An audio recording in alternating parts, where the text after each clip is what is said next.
ಮತ್ತೆ ಈಗ D boss ಬಗ್ಗೆ ಹೇಳೋದಾದ್ರೆ ಅವ್ರ ಜೊತೆ ಯಾವ್ದೋ ಸಿನಿಮಾ ಮಾಡಿದೀನಿ ಅಂತ ಹೇಳಿದ್ರಿ. ಚಕ್ರವರ್ತಿ ಸರ್. ಚಕ್ರವರ್ತಿ. ಹಾ ಹಾ.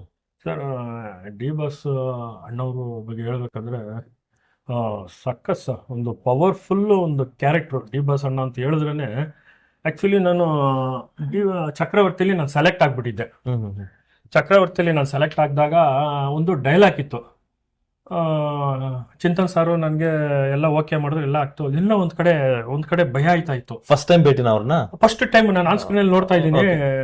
ಡಿ ಬಾಸ್ ಅಣ್ಣ ಬಂದ್ರೆ ನನ್ನ ರಿಜೆಕ್ಟ್ ಮಾಡ್ಬಿಡ್ತಾರೋ, ಯಾಕಂದ್ರೆ ಅವ್ರು ಇರೋ ಲೆವೆಲ್ಗೆ ರವಿಶಂಕರ್, ಪ್ರಕಾಶ್ ರಾಯ್ ಈ ತರ ದೊಡ್ಡ ದೊಡ್ಡ ವಿಲನ್ಗಳು ನಿಲ್ಲ ಜಾಗದಲ್ಲಿ ನಾನು ಒಂದು ಪುಟ್ಟ ಕಲಾವಿದ ಅವ್ರ ಮುಂದೆ ಸರಿ ಸಮವಾಗಿ ನಿಂತ್ಕೊಂಡು ಆ ಡೈಲಾಗ್ ಐತಲ್ಲ, ಅದು ದೊಡ್ಡ ಡೈಲಾಗ್ ಸರ್. ಅದು ಇಷ್ಟು ಪಿಕ್ಚರಲ್ಲಿ ಮಾಡಿರೋ ಪಿಕ್ಚರಲ್ಲೇ ಆ ಥರ ಡೈಲಾಗು ಯಾರು ಹೇಳಿಲ್ಲ ಡಿ ಬಾಸ್ ಅಣ್ಣಂಗೆ. ನನಗೆ ಕೊಟ್ಟಿದ್ರು ಆ ಡೈಲಾಗು. ನನಗೆ ಎಲ್ಲೋ ಒಂದ್ ಕಡೆ ಭಯ. ನಿಂತ್ಕೊಂಡಾಗ ಚಿಂತನ್ ಯಾರು ತಳ್ಬಿಡು, ಬೇರೆಯವ್ರನ್ನೆಲ್ಲ ಹಾಕು ಅನ್ಬಿಡ್ತಾರಂತ ಒಂದ್ ಕಡೆ ಭಯ ಆಯ್ತಾ ಇತ್ತು. ಎಲ್ಲಿ ಕ್ಯಾರೆಕ್ಟರ್ ಮಿಸ್ ಆಗ್ಬಿಡ್ತಿತ್ತು ಅಂತ. ಯಾಕಂದ್ರೆ ಅಷ್ಟು ದೊಡ್ಡ ಲೆಜೆಂಡ್ ಜೊತೆಗೆ ನಾನು ಮಾಡ್ತಾ ಇರ್ಬೇಕಂದ್ರೆ ನನಗೂ ಒಂಥರ ಕೈಕಾಲೆಲ್ಲ ನಡುಗ್ತಾ ಐತೆ. ಎಲ್ಲಿ ಡಿ ಬಾಸ್ ಅಣ್ಣ ನನ್ನ ಎತ್ಬಿಡ್ತಾರ ಅಂತ. ಎಷ್ಟೋ ಸಲ ನಿಮ್ಗೆ ಮಿಸ್ ಆಗಿದೆ ಕ್ಯಾರೆಕ್ಟರ್ಗಳು. ಮೇಕಪ್ ಎಲ್ಲ ಹಾಕ್ಸ್ಕೊಂಡು ಮನೆಗೆ ಹೋಗಿದ್ರಾ? ನಾರ್ಮಲ್ ಪರ್ಸನ್ಗೆ ಮಿಸ್ ಆಗೈತೆ.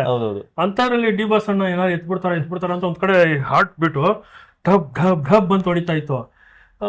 ಸರಿ ಅಂತ ಆಯ್ತು, ಡೈಲಾಗ್ ಆಯ್ತು. ಬಂದ್ರು ಡಿ ಬಾಸ್ ಅಣ್ಣ. ಅಣ್ಣ ನಮಸ್ತೆ ಅಣ್ಣ ಅಂದೆ. ಅವ್ರು ಅಲ್ಲೇ ಅಷ್ಟು ದೂರ, ಒಂದು ಕಮ್ಮಿ ಅಂದ್ರೂ ಒಂದು 5 ಅಡಿ ದೂರ ಇದ್ರು. ಒಂದು 7 ಅಡಿ ಇರ್ಬೇಕು ಅನಿಸ್ತಿದೆ. ದೂರ ಇದ್ರು. ಅಣ್ಣ ನಮಸ್ತೆ ಅಣ್ಣ ಅಂದೆ. ಓಕೆ ಚಿನ್ನು, ಓಕೆನಾ ಅಂದ್ರು. ಓಕೆ ಅಂತ ಹೇಳಿದೆ. ಸರಿ ಅಂತ ಡೈಲಾಗ್ ಮಾತಾಡಿದೆ. ಡೈಲಾಗ್ ಆಗಿದಷ್ಟಕ್ಕೆ ಬಂದು ಅವ್ರು ನನಗೆ ಒಂದು ಹೊಡೆಯೋ ಸೀನ್ ಇತ್ತು. ಒಂದೇ ಟೇಕಲ್ಲಿ ನನಗೆ ಬೈಯೋ ಡೈಲಾಗ್ ಇತ್ತು. ಸುಜಾನ್ ಸರ್ಗೆ ಹೇಳಿ ಡಿ ಬಾಸ್ ಅಣ್ಣಂಗೆ ಹೇಳ್ಬೇಕಾದ ಕ್ಯಾರೆಕ್ಟರ್. ಇಬ್ರು ಅಣ್ಣಂದಿರು ಪಕ್ಕದಲ್ಲೇ ಕೂತಿರ್ತಾ ಇದ್ರು. ಸರಿ, ಇಬ್ರಿಗೂ ಹೇಳಿ ಮುಗೀತು. ಬಂದಂಗ್ಲೇನೆ ಆ ಫೋರ್ಟ್ಸ್ ಐತಲ್ಲ, ಆ ಫೈರ್, ಆ ಫೋರ್ಟ್ಸ್ ಬಂದಂಗ್ ಬಟ್ ಕಾಲ್ ಮಗು ತರ ಇಟ್ರು. ಆ ಫೋರ್ಟ್ಸ್ ಮಾತ್ರ ಒಂಥರ ಲಯನ್ ಬಂದಂಗಿತ್ತು. ಬಂದಿಟ್ರು, ಹಿಂಗ್ ಹೊಡೆದ್ರು. ನಾನು ಹೋಗಿ ಬ್ಯಾಕ್ ಅಲ್ಲಿ ಹಿಂಗೆ ಹೋಗಿ ಬಿದ್ದೆ. ಬಿದ್ಬಿಟ್ಟು ಹಿಂಗ್ ಒದಾಡ್ತಾ ಇದ್ದೆ. ಇಮಿಡಿಯೇಟ್ ಆಗಿ ಆ ಟೇಬಲ್ ಏನಾಯ್ತೋ ಗೊತ್ತಿಲ್ಲ, ಆ ಟೇಬಲ್ ಹಂಗೆ ಬಿತ್ತು, ಡಮ್ಮನ್ ಬಿತ್ತು.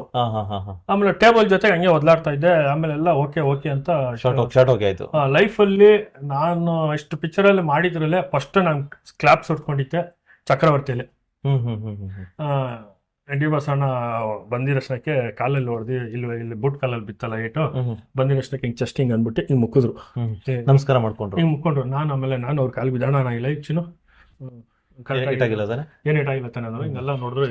ಎಲ್ಲ ಸೇಫ್ಟಿ ಮಾಡ್ಕೊ ಅಂತ ಹೇಳಿ ಆಮೇಲೆ ಅಲ್ಲಿ ಫೈಟ್ ಮಾಸ್ಟರ್ ಕರೆದಿ ಎಲ್ಲ ಬ್ಯಾಕಲ್ಲೆಲ್ಲ ಪ್ಯಾಡ್ ಗಿಡೆಲ್ಲ ಹಾಕಿ, ಮಾಸ್ಟರ್ ಹಂಗೆಲ್ಲ ಬಿಡಕ್ ಹೋಗ್ಬೇಡಿ ಯಾರನ್ನು ಅಂತ. ಅವಾಗ ನಾನು ಒಂಥರ ಖುಷಿ ಆಯ್ತು. ಅಂದ್ರೆ ಒಂದು ಕ್ಯಾರೆಕ್ಟರ್ಗೂ ಒಂದು ಇನ್ವಾಲ್ವ್ ಆಗ್ತಾರೆ ಅವರು. ಸೇಫ್ಟಿ ನೋಡ್ತಾರೆ, ಏನಾರು ಆದ್ರೆ ಹೆಚ್ಚು ಕಮ್ಮಿ ಆದ್ರೆ ಅಂತ. ನನ್ನಂತವ್ರು ಅಂತಲ್ಲ, ನನಗಂತಲ್ಲ, ಎಲ್ರಿಗೂ ಅವ್ರು ಸೇಫ್ಟಿ ನೋಡ್ತಾರೆ ಡಿ ಬಾಸ್ ಅಣ್ಣ. ಆಮೇಲೆ ನಾನು ಮುಗ್ದಿರಷ್ಟಕ್ಕೆ ಹೋಗಿ ಅಲ್ಲಿ ಹೋಗಿ ಎಲ್ಲ ಫ್ರೆಂಡ್ಸ್ ಜೊತೆಗೆ ಇದ್ರು, ಕೂತಿದ್ರು ಅಣ್ಣ. ನಾನು ಹೋಗಿ ಅಲ್ಲಿ ಹೋಗಿ ಮಾತಾಡಿದೆ. ಕಾಲಿಗೆ ಬಿದ್ದೆ. ಅಣ್ಣ ನಮಸ್ತೆ ಅಣ್ಣ ಅಂದೆ. ಅಣ್ಣ ಇದು ಡೈಲಾಗ್ ಅಣ್ಣ, ಸಾರಿ ಅಣ್ಣ ಅಂದೆ. ಈ ತರ ಡೈಲಾಗ್ ಕೆಟ್ಟ ಬೈದಿದ್ದೀನಿ ನಿಮ್ಮನ್ನ, ಸಾರಿ. ಚಿನ್ನು ಅದು ಆಕ್ಟಿಂಗ್ ಚಿನ್ನು ಚಂದಾಗಿ ಮಾಡಿದ್ಯಾ, ಚಂದಾಗಿ ಮಾಡ್ತಿದ್ಯಾ, ಚಂದಾಗಿ ಬೆಳಿತೀಯ ಅಂದ್ಬಿಟ್ಟು ಫಸ್ಟ್ ನನಗೆ ಭುಜ ತಟ್ಟಿತ್ತೆ ನಮ್ ಡಿ ಬಾಸ್ ಅಣ್ಣನೇ. ನನಗೆ ಹಿಂಗ್ ಭುಜ ತಟ್ಬಿಟ್ಟು ಅಂದ್ರು. ನನಗೆ ತುಂಬಾ ಖುಷಿ ಆಗ್ಬಿಡ್ತು. ನಾನು ಇಮಿಡಿಯೇಟ್ ಆಗಿ ಏನ್ ಮಾಡಿದೆ, ಫೋನ್ ಮಾಡ್ಬಿಟ್ಟು ನಮ್ಮ ಅಮ್ಮಗೆ ಫೋನ್ ಮಾಡಿದೆ. ಅಮ್ಮ ಡಿ ಬಾಸ್ ಅಣ್ಣ ಸಖತ್ತಾಗಿ ಮಾತಾಡಿದ್ರು, ಹಂಗ ಮಾತಾಡಿದ್ರು. ಎಲ್ಲ ಫ್ರೆಂಡ್ಸ್ಗಳಿಗೆಲ್ಲ ಫೋನ್ ಮಾಡಿ ಹೇಳಿದೆ. ಹೌದಾ, ಖುಷಿ ಆಗ್ಬಿಟ್ರು ಎಲ್ಲ ನನಗೆ. ಆಮೇಲೆ ಹೈದ್ರಾಬಾದ್ ಅಲ್ಲಿ ಒಂಚೂರು ಸೋಲೋ ಫೈಟ್ ಡಿ ಬಾಸ್ ಅಣ್ಣಗೆ ನನಗೂ ಅದೇ ಸಿನಿಮಾದಲ್ಲಿ ಹೈದ್ರಾಬಾದ್ಗೆ ಹೋಗಿದ್ದು. ಒಂದೇ ಟೇಕಲ್ಲಿ ಆಯ್ತು, ಅದನ್ನು ಒಂದೇ ಟೇಕಲ್ಲಿ ಆಯ್ತು. ಒಂಥರ ಬಾಂಡಿಂಗ್ ಹೆಂಗಂದ್ರೆ ಒಂಥರ ಬೇರೆ ಲೆವೆಲಲ್ಲಿ ಚಂದಾಗಿ ಕ್ಲೋಸ್ ಆಗಿ ಎಲ್ಲೋದ್ರು ಚಿನ್ನ ಪರಿಚಯ ಆದ್ರು, ತುಂಬಾ ಕ್ಲೋಸ್ ಆಗ್ಬಿಟ್ರು. ತುಂಬಾ ಕ್ಲೋಸ್ ಆದ್ರು, ಚಿನ್ನ ಅನ್ಕೊಂಡು ಡಿ ಬಾಸ್ ಅಣ್ಣ. ಆಮೇಲೆ ಲಾಸ್ಟಲ್ಲಿ ಕ್ಲೈಮ್ಯಾಕ್ಸಲ್ಲಿ ಚಾಮುಂಡೇಶ್ವರಿ ಬೆಟ್ಟಕ್ಕೆ ಅವರೇ ಎಲ್ಲರೂ ಇನ್ವೈಟ್ ಮಾಡಿ ಅಣ್ಣನ ಜೊತೆಗೆ ನಾನು ಫಸ್ಟ್ ಟೈಮು ಚಾಮುಂಡೇಶ್ವರಿ ಬೆಟ್ಟಕ್ಕೆ ಆ ತಾಯಿನ ಮುಕ್ಕೊಂಡಿತ್ತು, ಅಣ್ಣನ ಜೊತೆಗೆ ಶೇರ್ ಮಾಡಿತ್ತು. ಆ ದೇವಸ್ಥಾನಕ್ಕೆ ಹೋದೆ. ನನಗಂತಲ್ಲ, ಇಡೀ ಸೆಟ್ಟನ್ನೇ ಕರ್ಕೊಂಡೋದ್ರು ಅವರು. ಕರ್ಕೊಂಡೋಗಿ ಅವತ್ತು ಊಟ ಅವರು ತೋಟದಲ್ಲಿ ಊಟ ಇಟ್ಟಿದ್ರು ಎಲ್ರಿಗೂ. ಲಾಸ್ಟ್ ಕುಂಬ್ಳಿಗೆ ಹೊಡೆದಾಗ ನಾನು ಹಿಂಗ್ ಬಗ್ ನೋಡಿದೆ. ಡೈರೆಕ್ಟ್ ಆಗಿ ಡಿ ಬಾಸ್ ಹಿಂಗ್ ನಿಲ್ತಿದ್ರು. ಹಿಂಗೆ ಒಂದ್ ಫಿಂಗರ್ ತೋರಿಸ್ಬಿಟ್ಟು ಹಿಂಗ್ ಕರೆದ್ರು. ಹಿಂಗೆ ಬಂದ್ರು. ನನ್ಗೆ ಹಿಂದೆ ಮುಂದೆ ನೋಡಿದ್ರೆ ಯಾರು ಇಲ್ಲ. ಅಣ್ಣ ನನ್ನ ಕರೀತಾರೆ ಅಷ್ಟು ಜನ. ಅವ್ರ ಜೊತೆಗೆ ಎಲ್ಲ ದೊಡ್ಡವ್ರು ಇದಾರೆ. ನಾನು ಪಾಟಿಗೆ ಆಮೇಲೆ ಅವ್ರ ಜೊತೆಗಿರೋರು ಬಂದ್ಬಿಟ್ಟು ಅಣ್ಣ ಕರಿತಾ ಇದ್ದಾರೆ ಅಂದ್ರು. ಹೌದಾ, ನಂಗೆ ಡೌಟ್, ನಿನ್ನಪ್ಪ ಕರಿತಾ ಇದ್ದಾರೆ ಬಾ ಅಂದ್ರು. ಆಮೇಲೆ ಹೋದೆ. ಅಣ್ಣ ಚಿನ್ನ ಕೂತ್ಕೊ ಊಟ ಮಾಡು ಅಂದ್ರು. ಹ್ಮ್. ಆಯ್ತು ಅಂದ್ಬಿಟ್ಟು ಅವರೇ ಊಟ ಹಾಕಿ ಎಲ್ಲ ಒಟ್ಟಿಗೆ ಕೂತ್ಕೊಂಡು ಡಿ ಬಾಸ್ ಅಣ್ಣನ ಜೊತೆಗೂ ಕೂತ್ಕೊಂಡು ಅದೊಂದು ಭಾಗ್ಯ. ನಾನು ಅವ್ರ ಜೊತೆ ಕೂತ್ಕೊಂಡು ಊಟ ಮಾಡಿತ್ತು ನಿಜವಾಗ್ಲೂ. ನನಗೆ ಅವ್ರ ಜೊತೆ ಸ್ಕ್ರೀನ್ ಹಂಚ್ಕೊಂಡಿರೋದು, ಅವ್ರ ಜೊತೆಗೆ ಒಂಥರ ಬಾಂಡಿಂಗು ನಿಜವಾಗ್ಲೂ ನನಗೆ ತುಂಬ ಖುಷಿ ಆಗ್ತೈತೆ. ಡಿ ಬಾಸ್ ಅಣ್ಣ ಅಂದರೆ ತುಂಬ. ಯಾಕೆಂದ್ರೆ ನೀವು ಇಷ್ಟೆಲ್ಲ ಒಡನಾಟ ಇದೆ ಒಂದು, ಅದ್ರ ಜೊತೆಗೆ ಡೆವಿಲ್ ಸಿನಿಮಾ ಪ್ರಮೋಷನ್ ಮಾತಾಡೋದಾದ್ರೆ ಎಷ್ಟೋ ಜನ ಅವ್ರ ಜೊತೆ ಎಷ್ಟೋ ಜನ ಇದ್ರು. ಈಗ ನೀವು ಅಷ್ಟು ಗುರುತಿಸ್ಕೊಂಡಿರ್ಲಿಲ್ಲ ನಮಗೆ ಕಾಣ. ಈಗ ಇದು ನಿಮ್ಮ ಇದ್ರು ಈಗ ಹೇಳ್ದಾಗಲೇ ಗೊತ್ತಾಗಿದ್ದು, ಅಂದ್ರೆ ಸಿನಿಮಾ ಸೆಟ್ ಈ ತರ ಎಲ್ಲ ನಡೀತು ಅಂತ ನೀವು ಹೇಳ್ದಾಗಲೇ ಅವ್ರ ಜೊತೆ ತುಂಬಾ ಜನ ಗುರುತಿಸ್ಕೊಂಡಿದ್ರು, ಪ್ರೆಸ್ ಮೀಟ್ ಗಳು ಕಾಣಿಸ್ಕೊತಾ ಇದ್ರು. ಅವ್ರ ಸಿನಿಮಾ ಬಂದಾಗ ಇವ್ರನ್ನ ಕರ್ಸ್ಕೊಂಡು ಪ್ರಮೋಷನ್ ಮಾಡಿಸ್ಕೊತಾ ಇದ್ರು. ಹೊಸ ನಟರುಗಳಾಗ್ಬೋದು, ಹೆಸರು ಮಾಡಿರೋರಾಗಿರ್ಬೋದು, ಅವ್ರು ಯಾರೂನು ಅಟ್ಲೀಸ್ಟ್ ಒಂದು ಬೈಟ್ ಕೊಡ್ಬೋದಿತ್ತು. ಬಟ್ ನಾನು ಅವ್ರನ್ನೇನು ಬ್ಲೇಮ್ ಮಾಡ್ತಿಲ್ಲ, ಕೊಡ್ಬೋದಿತ್ತು, ಯಾರು ಕೊಟ್ಟಿಲ್ಲ ಸಿನಿಮಾ ಬಂದಾಗ, ಯಾವ್ದು ಡೆವಿಲ್ ಸಿನಿಮಾ ಬಂದಾಗ. ಬಟ್ ಅಂತ ಸಮಯದಲ್ಲಿ ಬೀದಿಗಿಳಿದು ಆಟೋದ ಹತ್ರ ಹೋಗಿ ಸಿನಿಮಾ ಥಿಯೇಟರ್ಗಳಿಗೆ ಹೋಗಿ ಡೆವಿಲ್ ಸಿನಿಮಾನ ಪ್ರಮೋಷನ್ ಮಾಡಿದ್ರಿ. ಸೊ ಡೆವಿಲ್ ಸಿನಿಮಾ ಪ್ರಮೋಷನ್ ಮಾಡಿದ್ರೆ ಅಭಿಮಾನಿಗಳು ಸಪೋರ್ಟ್ ಮಾಡಿದ್ರ ನಿಮ್ಗೆ? ಅಂದ್ರೆ ಪ್ರೆಸ್ ಮೀಟ್ ಬಂದಿದ್ರು, ಬಟ್ ನಿಮ್ಗೆ ಯಾವ ತರ ಸಪೋರ್ಟ್ ಸಿಕ್ತು ಅಭಿಮಾನಿಗಳ ಕಡೆಯಿಂದ?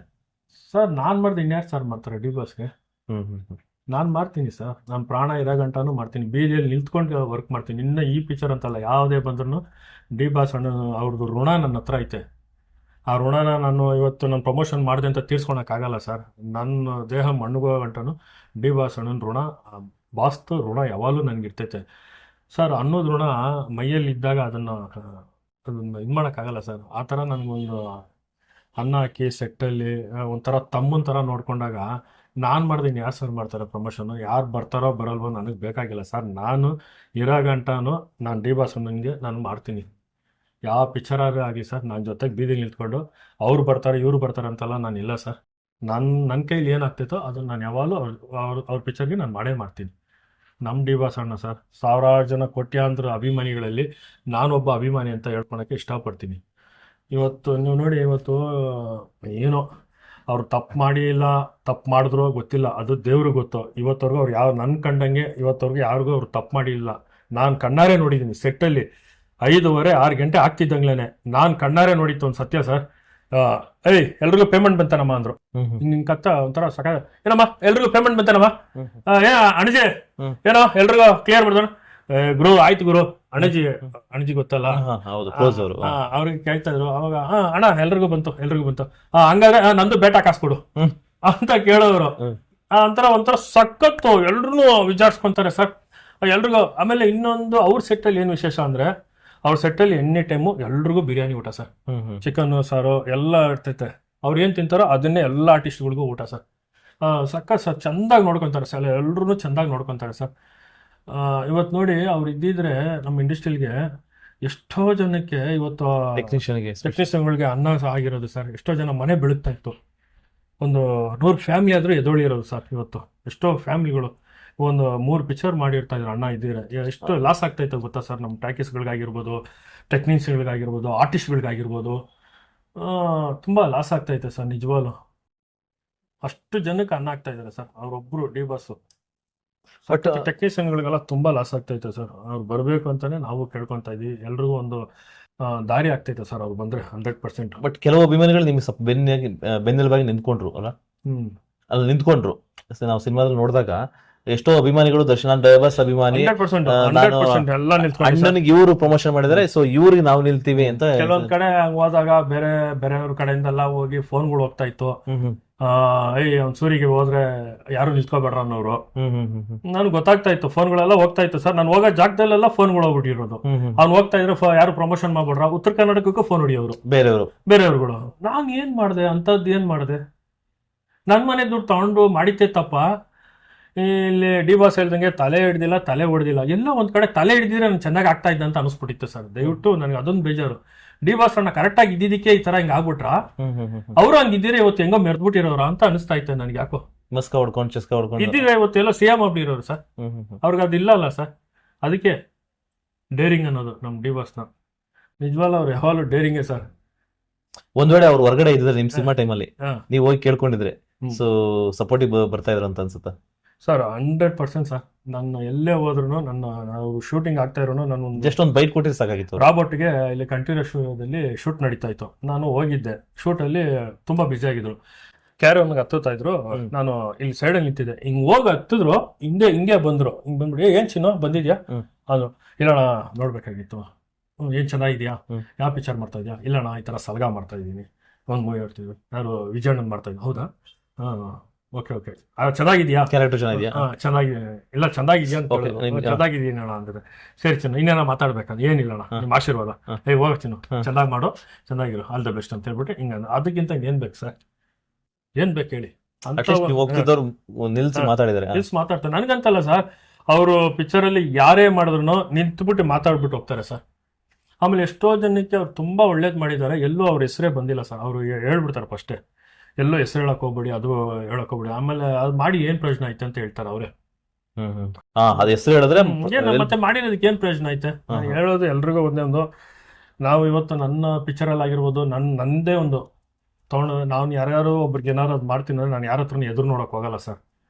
ಎದುರು ನೋಡ್ದಿಲ್ದಂಗೆ ನಾವು ಮಾಡೋದೇ ಅದು ನಮ್ಗೆ ಒಳ್ಳೇದು. ನಾವೇನೋ ಒಂದು ಹೆಲ್ಪ್ ಮಾಡ್ತೀವಿ ಅಂತ ಹೇಳ್ಕೊಳ್ಳಿ, ಅವ್ರು ನಮ್ಗೆ ರಿಟರ್ನ್ ಮಾಡ್ತಾರೆ, ಇಲ್ಲ ನಮ್ಮನ್ನ ತುಳಿದ್ಬಿಟ್ಟಿನೂ ಮೇಲೆ ಹೋಗ್ಬೋದು, ತುಳಿದೇನೂ ಇರ್ಬೋದು.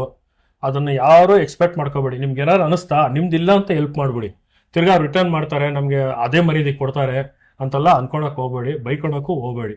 ಪ್ರೀತಿ ಇದ್ರೆ ಮಾಡ್ಬಿಟ್ಟು ಸೈಲೆಂಟಾಗಿ ಹೋಗ್ತಾ ಇರಿ ಅಂತಾನೆ ಹೇಳೋದು ಅಷ್ಟೇ ಸರ್. ಸೊ ಒಂದೇ ಮತ್ತಲ್ಲಿ ಏನು ಹೇಳ್ಬೇಕಂದ್ರೆ, ಡಿ ಬಾಸ್ ಅಣ್ಣ ಇವಾಗೆಲ್ಲ ಒಂದು ಕಡೆ ನಡ್ಕೊಂಡು ಹೋಗ್ತಾ ಇದ್ದಾರೆ ಅಂತ ತಿಳ್ಕೊಳ್ಳಿ, ಏನೋ ಒಂದು ಚೇಳು ಏನೋ ಕಚ್ಬಿಟ್ಟೈತೆ, ಡಿ ಬಾಸ್ ಅಣ್ಣ ಅದನ್ನು ನಾನು ಏನು ಮಾಡಿದೆ, ಡಿ ಬಾಸ್ ಅಣ್ಣ ಏನಣ್ಣ ಕಷ್ಟ ಐತೆ, ಯಾಕಣ್ಣ ಸಾಯಿಸಿಲ್ಲ ಅಂತ ಹೇಳ್ತಾರೆ. ಅದು ಕಚ್ಚೋ ಸ್ವಭಾವ, ಅದು ನಮ್ಮ ಕಾಪಾಡೋ ಸ್ವಭಾವ ನಂದು ಕಣ ಅಂತ ಹೇಳ್ಬಿಟ್ಟು ಅದನ್ನ ಹಂಗೆ ಕಷ್ಟ ಇದ್ರೆ ಅದನ್ನ ಎತ್ಬಿಟ್ಟು ಸೈಡ್ಗೆ ಇಟ್ಬಿಟ್ಟು ಹಿಂಗೆ ಹೋಗೋ ಒಂದು ವ್ಯಕ್ತಿತ್ವ ಮನುಷ್ಯ ಅಂದ್ರೆ ಅದು ನಾನು ಡಿ ಬಾಸ್ ಅಂತ ಹೇಳಕ್ ಇಷ್ಟಪಡ್ತೀನಿ. ಒಳ್ಳೆ ಎಕ್ಸಾಂಪಲ್ ಕೊಟ್ರಿ ಸರ್. ಮತ್ತೆ ಈಗ ಏನಾರ ಎಷ್ಟೋ ಜನ ರೋಡಲ್ಲಿ ಕಷ್ಟ ಆಗ್ತಾರೆ ಸರ್, ಏನ್ ಮಾಡಕ್ಕಾಯ್ತದೆ, ಎಲ್ಲ ಸೈಡ್ ಅಂತ ಅನಿಸ್ತಾ ಇದೆಯಾ? 100% ಸರ್, 100% ಬಂದೇ ಬರ್ತಾರೆ ಡಿ ಬಾಸ್ ಅಣ್ಣ. ನಿಜವಾಗ್ಲು ಅವ್ರ ಒಳ್ಳೆ ಮನಸ್ಸಿಗೆ, ನಿಜವಾಗ್ಲು ಅವ್ರ ಫ್ಯಾಮ್ಲಿಗೆ ಎಲ್ಲ ಒಳ್ಳೇದಾಗಲಿ ಅಂತ ನಾನು ಕೇಳ್ಕೊತಾ ಇದ್ದೀನಿ. ಅವ್ರು ಇದ್ದಿದ್ರೆ ನಂಗೆ ಇನ್ನೂ ಖುಷಿಯಾಗಿರೋ ಸರ್. ಬಟ್ ಎಲ್ಲೋ ಒಂದ್ ಕಡೆ ಈ ಆಕ್ಚುಲಿ ಈ ವಿಷಯ ಕೇಳಲೇಬೇಕು. ಈಗ ಆಕ್ಚುಲಿ ಸುದ್ದಿವಾಹಿನಿಗಳಲ್ಲೂ ಬಂತು, ಮತ್ತೆ ಕೋರ್ಟ್ ಕಡೆಯಿಂದನೂ ಬಂತು. ದರ್ಶನ್ ಅವ್ರ ವಿಚಾರ ಅಂದ್ರೆ ಸ್ಪೆಷಲ್ ಇಂಟ್ರೆಸ್ಟ್ ಕೊಟ್ಟು ಕೆಲವೊಂದಿಷ್ಟು ಜನಗಳು ಬೇಕು ಅಂತಾನೆ ಟಾರ್ಗೆಟ್ ಮಾಡಿದ್ರು ಅಂತ ಅನ್ಸುತ್ತಾ ಈ ಕೇಸಲ್ಲಿ ಎಸ್ಪೆಷಲಿ? ಹೆಂಗಂತ ಹೇಳೋದು ಸರ್, ಅಲ್ಲ ನೋಡಿದಾಗ ಈಗ ಈ ತರದ್ದು ಇಂಡಸ್ಟ್ರಿ ಅವರೇನೆ ಎಸ್ಪೆಷಲಿ, ನಾನು ಹೊರಗಡೆ ಹೇಳ್ತಾ ಇಲ್ಲ, ಇಂಡಸ್ಟ್ರಿ ಅವ್ರು ಎಷ್ಟೋ ಜನ ಸಪೋರ್ಟ್ ಮಾಡೋ ಟೈಮಲ್ಲಿ ಈಗ ಒಂದು ಈ ತರ ಗೊತ್ತಲ್ಲ ಸರ್, ಎಷ್ಟು ಜನ ಸಪೋರ್ಟ್ ಮಾಡೋರು, ಯಾರು ಹೋದ್ರ ಅಂತ ನೀವೇ ಕೇಳ್ತಾ ಇದ್ದೀರಾ, ಯಾರು ಹೋಗಿಲ್ಲ ಅಂತ ನೀವೇ ಅರ್ಥ ಮಾಡ್ಕೊಳ್ಳಿ. ಎಷ್ಟು ಜನಕ್ಕೆ ಈಗ ಚೇಡ್ತಾರ, ಎಷ್ಟೋ ಜನ ಈ ಟೈಮಲ್ಲಿ ಒಳ್ಳೆ ಸಮಯ ಇದು, ಈಗ ಕೈ ಬೀಸಲ್ಲ ಅನ್ನೋ ಒಂದು ಗೊತ್ತಾಗಿ ಎಷ್ಟೋ ಜನ ಕಚ್ಚಕ್ ಸ್ಟಾರ್ಟ್ ಮಾಡಿದ್ರ ಸರ್. ಆನೆನ ಯಾವತ್ತೂ ತಡೆಯೋಕ್ಕಾಗಲ್ಲ ಸರ್, ಯಾರು ಕಟ್ಟಕ್ಕೆ ಇಡಬೇಕಾಗಲ್ಲ ಸರ್. 100% ಆನೆ ಹೋಗಿದ್ದೇ ದಾರಿ, ಡಿ ಬಾಸ್ ಅಣ್ಣ ಹೋಗಿದ್ದೇ ದಾರಿ, ಅಣ್ಣ ಬಂದೇ ಬರ್ತಾರೆ. ಅವ್ರಿಗೆಲ್ಲ ರಿಟರ್ನು ಅಣ್ಣನೇ ಆನ್ಸರ್ ಕೊಡ್ತಾರೆ ಸರ್. ಅವ್ರ ಮೌನನೇ ಇವತ್ತು ಅವ್ರಿಗೆಲ್ರಿಗೂ ಆನ್ಸರ್ ಆಗಿರ್ತೈತೆ, ಬಂದೇ ಬರ್ತಾರೆ ಸರ್, ಅದೇನಿಲ್ಲ. ಆಗಲಿ, ಏನೇನು ನಡೀತೈತೋ ಎಲ್ಲ ಒಳ್ಳೇದಕ್ಕೆ ಸರ್. ದೇವ್ರು ಎಲ್ಲ ಬಿಟ್ಟು ನೋಡ್ತಾರಂತೆ, ಒಳ್ಳೆಯವ್ರಿಗೆ ತುಂಬ ಕಷ್ಟ ಕೊಡ್ತಾರಂತೆ. ನಮ್ಮ ಇದರಲ್ಲಿ ನಮ್ಮ ಅದೇ ನನಗೆ ಜ್ಞಾಪನ ಬರ್ತೈತೆ. ಒಳ್ಳೆಯವ್ರಿಗೆ ತುಂಬ ಕಷ್ಟ ಕೊಡ್ತಾರಂತೆ, ಕೈ ಹಿಡಿತಾರಂತೆ. ಕೆಟ್ಟವ್ರಿಗೆ ಚಂದ ಕೊಡ್ತಾ ಇರ್ತಾರಂತೆ, ಲಾಸ್ಟಲ್ಲಿ ಕೈ ಬಿಟ್ಟು ಬಿಡ್ತಾರಂತೆ. 100% ದೇವ್ರು ಇದ್ದಾರೆ ಸರ್ ಡಿ ಬಾಸ್ ಅಣ್ಣನ ಜೊತೆಗೆ. ಇವತ್ತು ದೇವ್ರು ಇದ್ದಾರೆ ನೋಡಿ. ಎಷ್ಟು ಅಭಿಮಾನಿ, ಕೋಟ್ಯಾಂತರ ಅಭಿಮಾನಿಗಳು, ಎಷ್ಟೋ ಜನ ಪಾದಯಾತ್ರೆಗಳು ಮಾಡ್ತಾ ಇದ್ದಾರೆ, ಚಪ್ಪಲಿ ಇಲ್ದೆ ಆಗ್ತಾ ಇದ್ದಾರೆ. ಇವತ್ತಿಗೂ ನಮ್ಮ ಫ್ರೆಂಡ್ ಒಬ್ರು ಇದ್ದಾರೆ ಡಚ್ಚು ಅಂತ, ಅವ್ರು ಇವತ್ತು ಚಪ್ಪಲಿ ಆಗ್ತಾ ಇದ್ದಾರೆ. ನಮ್ಮ ಡಿ ಬಾಸ್ ಅಣ್ಣ ಬಂದ್ರೆ ಆಗ್ತಾರೆ ಅಂತ ಹುಚ್ಚು ಫ್ಯಾನ್ಗಳು. ಹಾಕಿಲ್ಲ, ಇನ್ನೂ ಹಾಕಿಲ್ಲ, ಬಂದ್ರೆ ಇನ್ನೂ ಹಾಕಿಲ್ಲ ಚಪ್ಪಲಿ. ಅಣ್ಣ ಬರಬೇಕು, ಅಣ್ಣ ಬರಬೇಕು ಆ ಥರ ಎಷ್ಟೋ ಜನ ಮನೇಲಿ ಪೂಜೆ ಮಾಡ್ತಾ ಇದ್ದಾರೆ ಡಿ ಬಾಸ್ ಅಣ್ಣ ಹಿಡ್ಕೊಂಡು. ಎಷ್ಟೋ ಜನ ಸರ್ ಆ ಥರ. ಇದಕ್ಕಿಂತ ಇನ್ನೇನು ಸರ್ ಭಾಗ್ಯ ಬೇಕು ಅಂದ್ರೆ ಇವತ್ತು ಅವ್ರ ಹೆಸರು, ಇವತ್ತು ಹೆಸರು ಇಂಡಸ್ಟ್ರಿ ಓಡಾಡ್ತಿದೆ ಅಂದ್ರೆ ಅದಕ್ಕೆ ಫ್ಯಾನ್ಸ್ ಕಾರಣ. ಅಂದ್ರೆ ಇಷ್ಟೆಲ್ಲ ಆದ್ರೂ ಖಂಡಿತವಲ್ಲ ಸರ್, ಆ ಥರ ಗಳಿಸ್ಕೊಂಡಿದ್ದಾರೆ ಸರ್. ಜನನ ಗಳಿಸ್ಕೊಳೋದು ತುಂಬ ಕಷ್ಟ ಸರ್. ನೋಡಿ, ಯಾವ ಭಾಷೆಗೂ ಹೋಗಿಲ್ಲ, ಕನ್ನಡ ಅಂತಾನೆ ನಿಂತಿದ್ದಾರೆ. ಮಾಡಿದ್ರೆ ಕನ್ನಡನೇ ಮಾಡಬೇಕು, ಇಲ್ಲಾಂದರೆ ಬೇಡ ಅಂತ ನಿಂತಿದ್ರು ಅಂದರೆ ನಮ್ಮ ಡಿ ಬಾಸ್ ಇಲ್ಲ. ಅದು ಖುಷಿ ಸರ್, ನಿಜವಾಗ್ಲೂ ಬರ್ತಾರೆ 100%. ನನ್ನ ನೆಕ್ಸ್ಟ್ ಪಿಕ್ಚರಲ್ಲಿ 100% ಅವ್ರು ನನಗೆ ಜೊತೆಗಿರ್ತಾರೆ ಅಂತ ನಾನು ಹೇಳಕ್ಕೆ ಇಷ್ಟಪಡ್ತೀನಿ ಸರ್. ಈಗ ನೆಕ್ಸ್ಟ್ ಒಂದು ವೇಳೆ ಅವರು ನೀವು ಹೇಳಿದಂಗೆ ಬಂದಾದ್ಮೇಲೆ ಸಿನಿಮಾ ಮಾಡೇ ಮಾಡ್ತಾರೆ, ಅದು ಬೇರೆ ಖಂಡಿತವಲ್ಲ. ಸೊ ಆಲ್ರೆಡಿ ಎಷ್ಟು ಜನ ಪ್ರೊಡ್ಯೂಸರ್ ವೈಟಿಂಗ್ ಅಲ್ಲಿ ಇದ್ದಾರೆ, ಸಿನಿಮಾ ಮಾಡ್ತಾರೆ. ಅದ್ರಲ್ಲಿ ನಿಮ್ಗೊಂದು ಅವಕಾಶ ಸಿಕ್ತು ಅಂದ್ಕೊಳ್ಳಿ, ಯಾವ್ದೊಂದು ಪಾತ್ರ, ವಿಲನ್ ಪಾತ್ರನೋ, ಈಗ ನೀವು ಚಕ್ರವರ್ತಿದಲ್ಲಿ ಮಾಡಿದಿರಾ, ಅದಕ್ಕಿಂತ ಇನ್ನೂ ಚೆನ್ನಾಗಿ ಆಲ್ರೆಡಿ ನೀವು ಸಿನಿಮಾದಲ್ಲಿ ಹೀರೋ ಆಗಿ ಮಾಡಿದಿರಾ, ಡೈರೆಕ್ಟರ್ ಆಗಿ ಮಾಡಿದಿರಾ. ಸೊ ಇದೆಲ್ಲ ಗುರುತಿಸಿದಾಗ ಒಂದು ಒಳ್ಳೆ ಪಾತ್ರ ಸಿಕ್ತು. ಸೊ ಹೇಗಿರುತ್ತೆ ನಿಮ್ಮ ರಿಯಾಕ್ಷನ್? ಸರ್, ನಾನು ಒಳ್ಳೆ ಪಾತ್ರಕ್ಕಿಂತ ಅವ್ರ ಜೊತೆ ಸ್ಕ್ರೀನ್ ಹಂಚ್ಕೊಂಡ್ರೆ ನನಗೆ ಎವರ್ ಗ್ರೀನ್ ಸರ್ ಅದು. ಸೊ ಪಾತ್ರ ಇಂಪಾರ್ಟೆಂಟ್. ಪಾತ್ರನೇ ಇಂಪಾರ್ಟೆಂಟ್ ಅಲ್ಲ. ಡಿ ಬಾಸ್ ಅಣ್ಣ ಅವ್ನು ಫೋನ್ ಮಾಡಿದ್ರೆ ನಾನು ಓಡೋಗಿ ಬಿಡ್ತೀನಿ ಸರ್.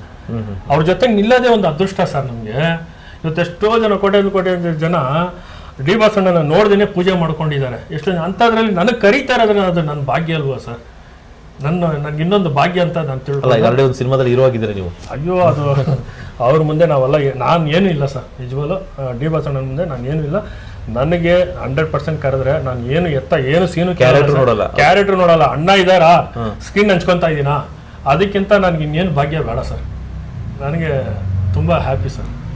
100% ಅಂಥದ್ದೊಂದು ದಿನ ಬಂದರೆ ನನಗೆ ಅಷ್ಟು ಇನ್ನೊಂದು ಎಲ್ಲೋ ಒಂದು ಕಡೆ ಈ ನ್ಯೂ ಇಯರ್ ಬರ್ತಿತ್ತು ನೋಡಿ ವರ್ಷಕ್ಕೊಂದ್ಸಲ ಅಂತ, ಆ ಥರ ನನಗೊಂದು ನ್ಯೂ ಇಯರ್ ಅಂತ ಅನ್ಕೊತೀನಿ ಸರ್ ಡಿ ಬಾಸ್ ಅಣ್ಣಂದು.